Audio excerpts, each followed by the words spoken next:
quel point connaissez-vous les tréfonds YouTube ? Ça va, je te dérange pas trop, Chris? Je sais pas si t'as vu, mais le tournage a commencé là. Mais regardez quand même, c'est quand même ouf quoi. Très bon youtubeur, hein, cela dit. Et très bel ordinateur aussi, non?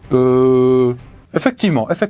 Bref, tout le monde connaît YouTube, c'est rentré dans notre quotidien. Là, par exemple, c'est le 2e site le plus visité au monde après Google. YouTube, c'est 14 milliards de visites par mois dans le monde. Voilà, Google, c'est 44 milliards, bon. Et en France, on a 52 millions d'utilisateurs mensuels. C'est oufissime, presque toute la population, quoi. Et ce qui fait le succès de YouTube, on imagine bien que c'est surtout les mecs qui sont dessus, et les filles. Donc le youtubeur, la youtubeuse. Voilà, il y a l'attachement à une personnalité, l'envie de la connaître un peu plus. Il y a aussi un sentiment de proximité, quoi. Alors plus avec les youtubeurs dans le divertissement, voilà, lui. Comme les youtubeurs vont partager des bouts de leur quotidien, des morceaux de leur vie, c'est comme si on était potes, comme si vous vous sentiez finalement proche d'eux. Alors qu'en réalité, en fait, on ne les connaît pas, ces gens-là. Putain, schizophrène, je parle de moi ou de... Je suis youtubeur aussi, du coup, je sais plus comment je dois parler. Mais voilà, enfin, vous nous connaissez pas, quoi. Vous savez pas qui on est. Mais toc-toc dans ta tête, quoi. Voilà, derrière les sourires de façade, derrière les caméras, certains youtubeurs cachent des choses assez sales. Là, peut-être vous allez avoir en tête des youtubeurs francophones, mais on ne va pas s'intéresser à eux. Et du coup, là, on s'intéresse à d'énormes chaînes de youtubeurs qui ont dû être fermées par YouTube lui-même, car elles étaient allées finalement beaucoup trop loin. Un petit peu comme Orion dans ce bouquin-là, mais je vous en dis pas trop. Voilà, je suis très content, le roman vient officiellement de sortir en librairie. Ça parle d'une sorte de youtubeur qui vient d'atteindre 10 millions d'abonnés et qui va sortir une vidéo très spéciale sur sa chaîne. Il y a pas mal de liens par rapport à la vidéo que vous allez voir. Il y a énormément d'illustrations à l'intérieur, c'est un travail colossal. Du coup, je vous reparle de tout ça à la fin de la vidéo. Parce que entre la chaîne d'un critique de dessin animé japonais qui aime un peu trop les armes, une instagrammeuse beaucoup moins innocente qu'il paraît, ainsi qu'un youtubeur qui était prêt à tout pour le buzz, ou même une maman qui élève ses gamins youtubeurs à la dure, on va voir toutes ces chaînes YouTube qui ont été fermées.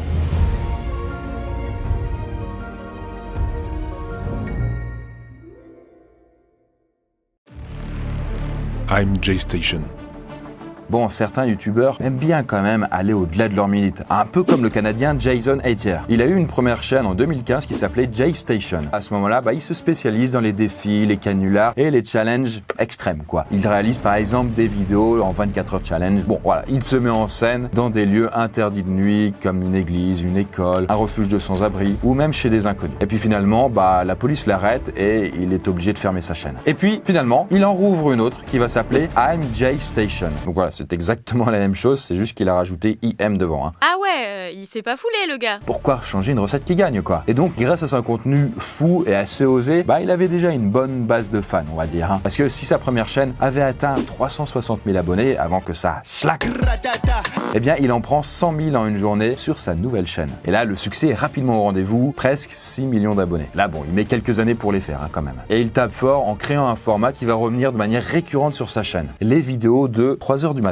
Du coup, il va publier des vidéos à contenu paranormal ou horrifique à 3h du matin. Genre, appeler le diable à 3h du matin, appeler Jésus à 3h du matin. Et puis, il filmait aussi beaucoup de séances de Ouija où il contactait des personnalités récemment décédées dans des mises en scène un peu, quand même, un peu douteuses, et plutôt fake. Ouais, en gros, c'est juste un kéké qui cherche à faire des vues avec des trucs douteux, mais rien de bien méchant finalement. Oui, sauf qu'un jour, il est allé trop loin. En fait, Jason avait une copine, Alexia Marano, elle aussi youtubeuse. Et le 21 janvier 2020, il publie une vidéo « Ma petite amie est décédée, Rest in Paradise ». Et dedans, il raconte qu'elle est morte et qu'elle a été fauchée par un routier ivre à Toronto. Mais bon, l'histoire va pas s'arrêter là. Parce que comme J-Station est connu sur internet pour faire des mises en scène assez cheloues et mentir, les gens commencent à douter de lui. Il y a même un gars qui a cherché des preuves de la mort d'Alexia sur internet et qu'il n'a rien trouvé. J-Station ment à propos de la mort de sa petite amie. J'ai passé toute la nuit à faire des recherches et j'ai vérifié auprès des services de police de Toronto et d'Ottawa. Aucun rapport de police, aucune agence de presse locale et pire encore, aucune famille ne confirme. Quelques jours plus tard, J-Station avoue la vérité. Et là, sa petite amie, elle n'est pas du tout morte. C'était une mise en scène pour promouvoir leur chaîne en commun. Bon, à la base, en fait, elle était consentante et elle devait faire partie du prank. Et donc, après l'annonce de la mort d'Alexia, il devait faire un épisode spécial des vidéos de 3h du matin où il la contacterait via une planche de Ouija avant de la faire ressusciter et révéler la supercherie. Alexia, apparemment, a fini par le quitter et s'est barrée de chez lui en allant porter plainte. Alors là, vous vous dites, mais c'est bizarre parce que du coup, elle était consentante. Sauf que, même elle a trouvé que ça allait beaucoup trop loin. Surtout que bon, c'est pas la première fois qu'il fait scandale puisqu'il prétend avoir déjà, je cite, acheté des enfants et des esclaves sur le dark web, invoqué des animaux morts ou même décapité quelqu'un à l'aide d'une poupée vaudou. Ah ouais, il va vraiment pas bien le monsieur. Il est un peu dans l'extrême quoi. Sauf que YouTube, même lui, il a des limites. Et donc c'est pour ça qu'en 2021, il a purement et simplement zappé sa chaîne. Il s'en bat les couilles, lui, il recrée une autre chaîne qui s'appelle I'm Jaystation 2, qui a aujourd'hui 35 000 abonnés. À voir ce que l'avenir va lui réserver. Fantastic Adventures.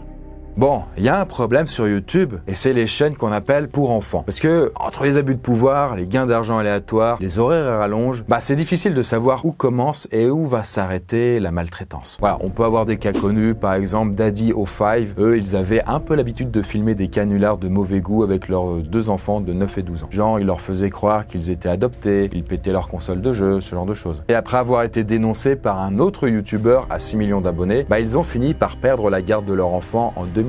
En même temps, ça fait rire qui ce genre de gag pourri? C'est même pas drôle. En tout cas, ils étaient suivis quand même par 6 millions de personnes, donc ça fait un peu réfléchir. Mais bon, il y a certaines personnes qui ont fait pire, notamment l'ancienne chaîne, qui n'existe plus, vous aurez compris, Fantastic Adventure. Et là, vous dites, Fantastic Adventure, qu'est-ce que c'est? Évidemment, comme on est français, on en a probablement jamais entendu parler. Et là, c'était une chaîne un peu moins populaire, elle avait à peu près 800 000 abonnés et elle cumulait des millions de vues. Et les stars de la chaîne, donc c'était des enfants de la famille Acne, et ils étaient 7, tous adoptés, plus 3 enfants biologiques qui apparaissaient de temps en temps à la cam. Et donc, le contenu qu'ils faisaient, c'était des petits sketchs scénarisés avec des costumes de super-héros et puis des batailles de nerfs. Oh, trop bien les nerfs. Nous aussi, on fait des batailles au bureau, j'adore.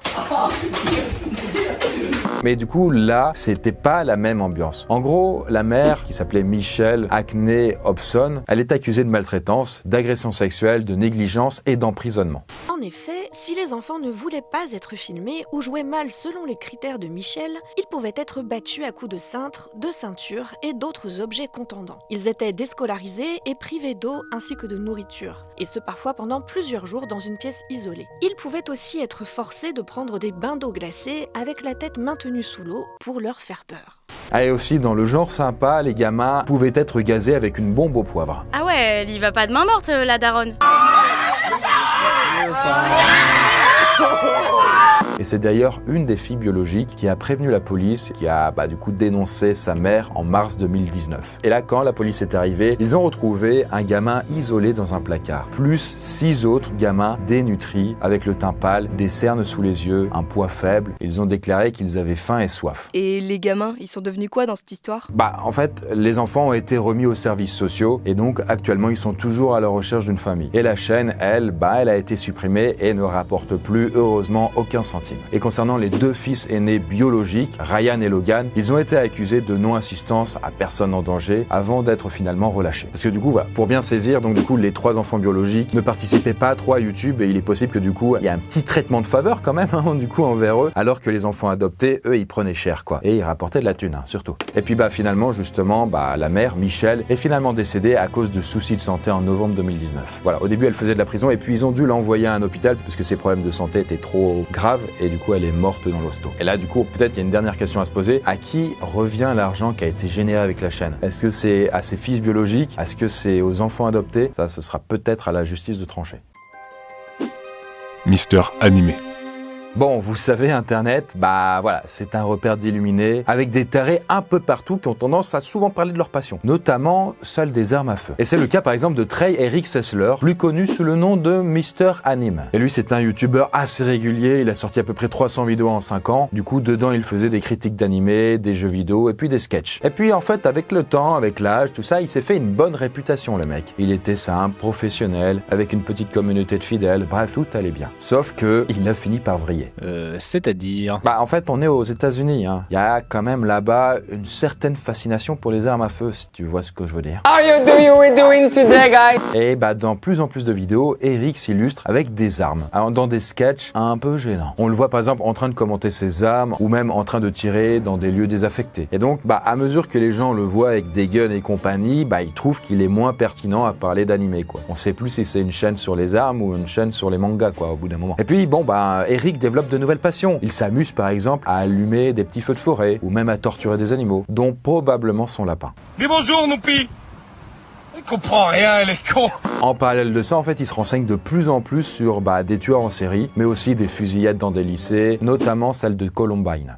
Le 20 avril 1999 à 11h19, Dylan Klebold et Eric Harris entrent dans leur lycée de Columbine, armés de fusils à pompe, de carabines et de couteaux de chasse. Au total, ils tueront 12 lycéens et un enseignant, avant de retourner leurs armes vers eux. Aujourd'hui encore, la fusillade de Columbine résonne comme un traumatisme pour l'Amérique, qui a connu depuis 1970 plus de 2000 fusillades, dont 751 sur ces dernières années. Bref, tout ça pour dire que, petit à petit, sa santé mentale commence à se barrer en couille. Ah ouais, mais ça va pas fort là, faut prévenir les autorités. Ouais, surtout que c'est quand même super tendu avec sa famille. Il avait emménagé seul dans la maison de sa grand-mère parce qu'il se prenait la tête avec son père, qui lui reprochait d'avoir abandonné la fac. Sauf que le petit Eric, il boit de plus en plus et il y a de nouvelles tensions entre son père et aussi son frère. Oh ça arrive de s'engueuler avec ses parents, surtout quand on est ado. Sauf que c'est pas passé pour Eric. Il a fait un pétage de câble le 19 mars 2012. Parce qu'après minuit, il se rend chez ses parents, il attire sa mère Rhonda dans le garage et il l'abat de 4 balles de fusil.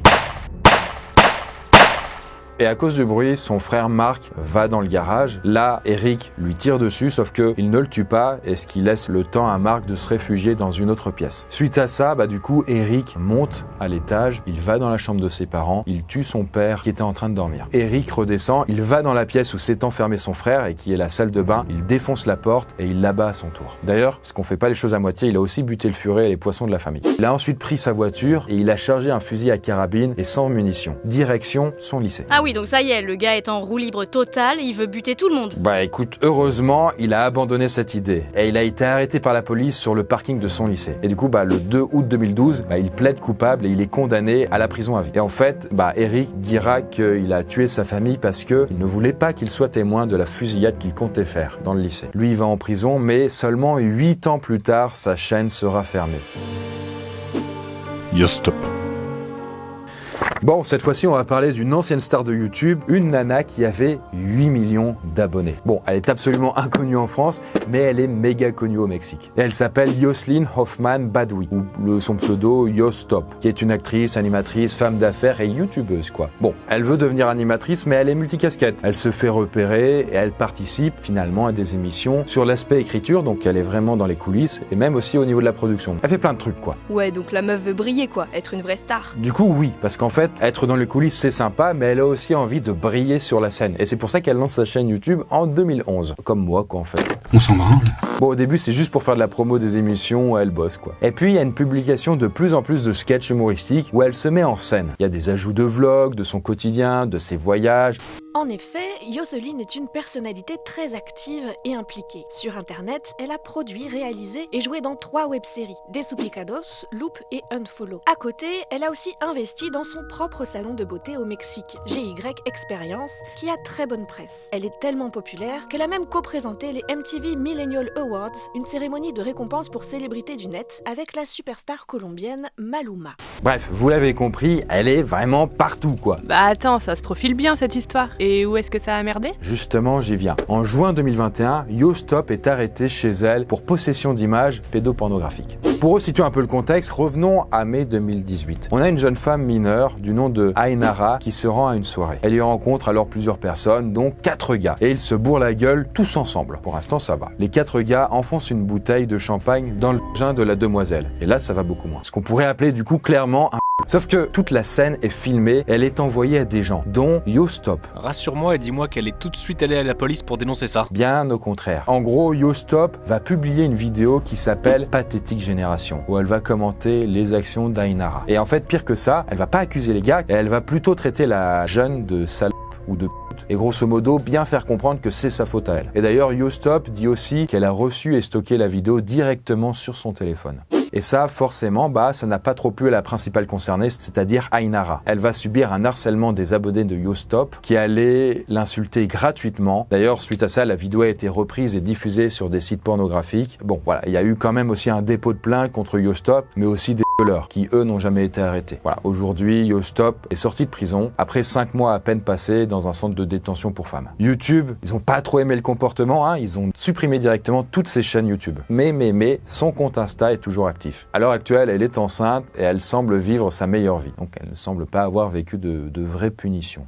Et bien voilà, j'espère que cette vidéo vous a plu. Il y a énormément de choses intéressantes à raconter là-dessus, hein, vous imaginez bien. Il y a carrément moyen d'en faire un deuxième épisode, quoi, clairement. Eh ben putain, ça m'a bien refroidi tes histoires là. Ouais, mais bon, faut pas se fier aux apparences et à ce que les gens ont envie de nous montrer sur YouTube. Et du coup, comme c'est la sortie officielle de mon bouquin en maison d'édition et dans plein de points de vente, en l'occurrence le Médaillon d'Orion, c'était l'occasion de faire une vidéo vraiment spéciale sur ce sujet. Pour résumer, Orion, il s'agit d'un YouTuber qui vient d'atteindre 10 millions d'abonnés et qui est extrêmement populaire, très connu et qui a des côtés un peu borderline, vous voyez. En l'occurrence, du coup, pour ses 10 millions d'abonnés, il va faire une vidéo pour annoncer qu'il va prendre un ou une abonnée pour lui faire vivre une aventure qui va dépasser son imagination. Et donc notre héroïne qui s'appelle Ariane, elle va participer au concours et ça va l'entraîner dans des...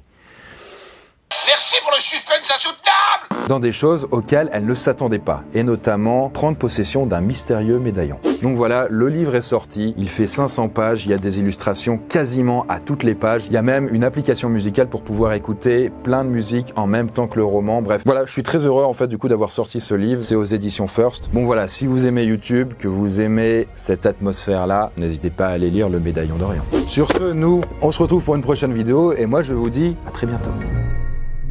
Et vous pouvez aussi retrouver Chris à ses dates de dédicace. Le samedi 22 octobre à la Fnac Lyon-Bellecour, le mercredi 26 octobre à la Fnac Forum des Halles, le samedi 29 octobre à la Fnac de Lausanne et le samedi 26 novembre à la librairie Les Volcans à Clermont-Ferrand.